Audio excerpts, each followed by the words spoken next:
आरक्षण प्रकरणी सरकारचा जी.आर. ओबीसी समाज तहसीलवर धडकला। मराठा आरक्षण प्रकरणी राज्य शासनाने काढलेल्या जी.आर.मुळे ओबीसी समाजाच्या आरक्षणाला धक्का लागेल अशी भावना व्यक्त करून त्या जी.आर.ला कडाडून विरोध करीत सुनील बेहरे व अनिल वाघमारे यांचे नेतृत्वात दिनांक 4 सप्टेंबर रोजी तहसीलदार अभिजित जगताप यांच्या मार्फत मुख्यमंत्री देवेंद्र फडणवीस यांना निवेदन देण्यात आले। तसेच यावेळी ओबीसी बांधव शासनाच्या विरोधात घोषणा देत अख्खा तहसील परिसर दणाणून टाकला। ओबीसी समाजाच्या विविध संघटनेने एकत्र येऊन मुख्यमंत्री फडणवीस यांना दिलेल्या निवेदनात महाराष्ट्र शासनाने दिनांक 1 सप्टेंबर रोजी सामाजिक न्याय व विशेष सहाय्य विभागामार्फत मराठा समाजासाठी जी.आर. काढला आहे। त्यामुळे मराठा समाजातील काही व्यक्तींना मराठा कुणबी समाजाशी जोडून ओबीसी प्रमाणपत्र मिळण्याचा मार्ग मोकळा झाला असल्याचे वास्तव कथन केले। या निर्णयामुळे ओबीसींच्या सुमारे 400हून अधिक जातींच्या हक्कांवर गदा येणार असल्याचा आरोप सुद्धा केलाय।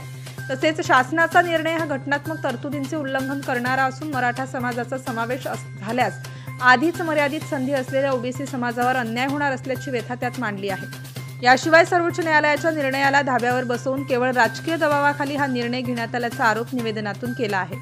वादग्रस्त शासन निर्णय हा तात्काळ मागे घ्या। ओबीसी आरक्षणात अन्याय हस्तक्षेप नको।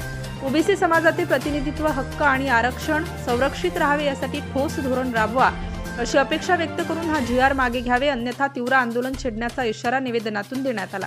या निवेदनावर सुनील बेहरे, अनिल वाघमारे, पद्मा गिर्हे, सुरेखा तळणकर, किसन राठोड, नारायण मडपल्लीवार, बळीराम परसवाडे, सदबा मुंडे, प्रल्हाद राठोड, सचिन बेहरे, राजू सौंदलकर, बंडूभाऊ राठोड, जगदीश वडसकर, रवींद्र भारती, गणेश राठोड, अमोल क्षीरसागर, रामेश्वर जाधव, निलेश वाघमारे, महेंद्र पुरी, जयंती गिर्हे, कैलास राऊत, मनोहर सिंग चुंगडे, दिनेश मोहिते, अरविंद दवणे, रवींद्र नंदनवणे, पंकज बेहरे, गजानन पराते, सुजान भारती आदींच्या स्वाक्षऱ्या आहेत। अंबादास मुक्ते, माहूर। नवनवीन घडामोडी जाणून घेण्यासाठी नवराष्ट्र माझा या आपल्या YouTube चॅनलला लाईक, शेअर व सबस्क्राईब करा।